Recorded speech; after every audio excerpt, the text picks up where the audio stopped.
భాగవతము కలపవశము కామధేనువు అష్టదిక్పాలకులందరూ నా చెంతనున్నంత వరకు నాకు ఎలాంటి కొరంతరం లేదు కదా. ఆయనను ఈనాడు ముల్లోకమంతయు ఆహ్వానం పంపించి ఉన్నాను. మరి ముల్లోకం తిరిగే ఈ నారద మహర్షి రాకను ఆలస్యంగా ఉన్నది కారణం ఏమైనచ్చు? అది మాటల్లోనే వచ్చి ఉన్నాడు. రానిమ్ము.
దేవేంద్ర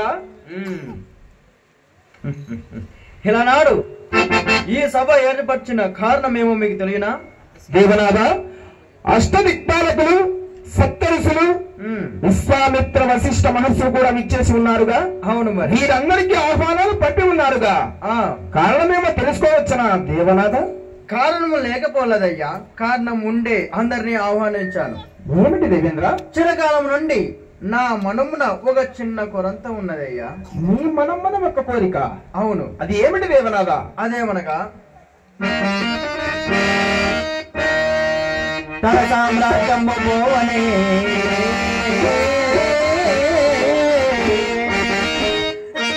సగల కారత్వములు మాయని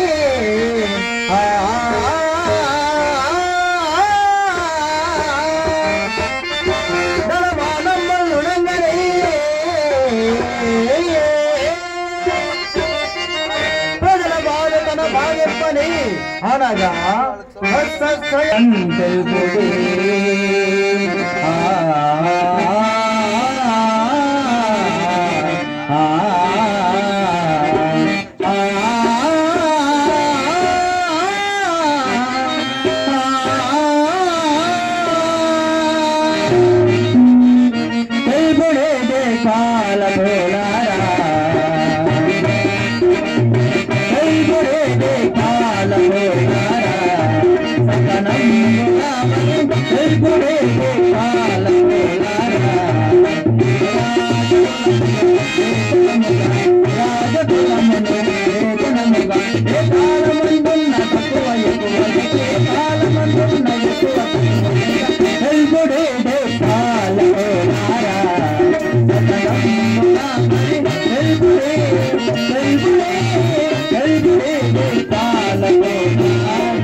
నారద మహర్షి ఆ విధముగా ఆరు తప్పిన వాడు, పలికి పొంకన వాడు, పరా స్త్రీని తల్లి వలె భావించువాడు, పరా ధనమును మట్టి పెళ్ళవలే చూచువాడు, అలాంటి సత్యాత్ముడు మన దేవులకులో గాని భూలోకంలో గాని నాగలోకంలో గాని అట్లా 7 14 భువనలోకంలో గాని అలాంటి సత్యాత్ముడు ఉన్నాడో లేడో అని నా మనమును ఒక చిన్న కొనంతవయ్యా.